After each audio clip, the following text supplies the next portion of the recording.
যে আপনি এত ইসলামিক মূল্যবোধের বক্তব্য প্রচার করেন সেই আপনি কেন আজও ইসলাম ধর্ম গ্রহণ করেননি? অনলাইন অ্যাক্টিভিস্ট পিনাকি ভট্টাচার্যকে উদ্দেশ্য করে এমনই এক প্রশ্ন ছুড়ে দিয়েছেন গণ অধিকার পরিষদের সাধারণ সম্পাদক রাশেদ খান। একই সঙ্গে তিনি অভিযোগ করেছেন নুরুল হক নূরকে ঘিরে বিভ্রান্তিকর সংবাদ ছড়িয়ে রাজনৈতিক প্রতিপক্ষকে আঘাত করার কৌশল নিয়েছেন পিনাকি।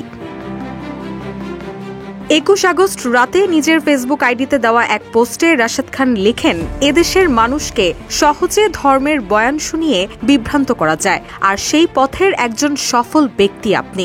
সেই আপনি কেন আজও ইসলাম ধর্ম গ্রহণ করেননি?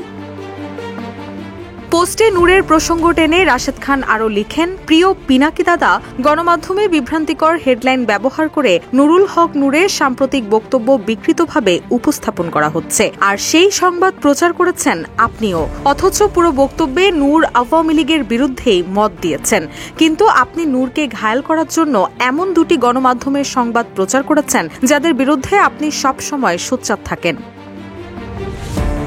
ওয়ালটন এসি এক্সচেঞ্জ অফারে এখন যে কোনো ব্র্যান্ডের পুরাতন এসি বদলে নতুন ওয়ালটন এসিতে উপভোগ করুন 25% ছাড়। Walton air conditioner, comfort without compromise. পোস্টে রাশেদ খান দাবি করেন, জুলাই ঘোষণাপত্রের একটি পোস্টারে গণ অধিকার পরিষদের নাম থাকায় পিনাকি সেটি প্রচার করতে চাননি। পরবর্তীতে নাম কেটে তা প্রচার করেন তিনি। রাশেদ লিখেন, পিনাকি দাদার বিরুদ্ধে আমার কখনোই বক্তব্য দেওয়ার ইচ্ছে নেই, ছিলও না, কিন্তু তিনি যখন আমাদের ঘায়েল করতে আসেন তখন আমাদের জবাবটা দেওয়ার প্রয়োজন হয়ে পড়ে। এর আগেও তিনি নূর এবং গণ অধিকার পরিষদকে নিয়ে কয়েকটা ভিডিও করেছিলেন। তখন আমি লাইন ধরে ধরে দেখিয়ে দিয়েছিলাম তিনি কিভাবে সত্যের সঙ্গে মিথ্যা এবং মিথ্যার সঙ্গে সত্যের আশ্রয় নিয়েছিলেন।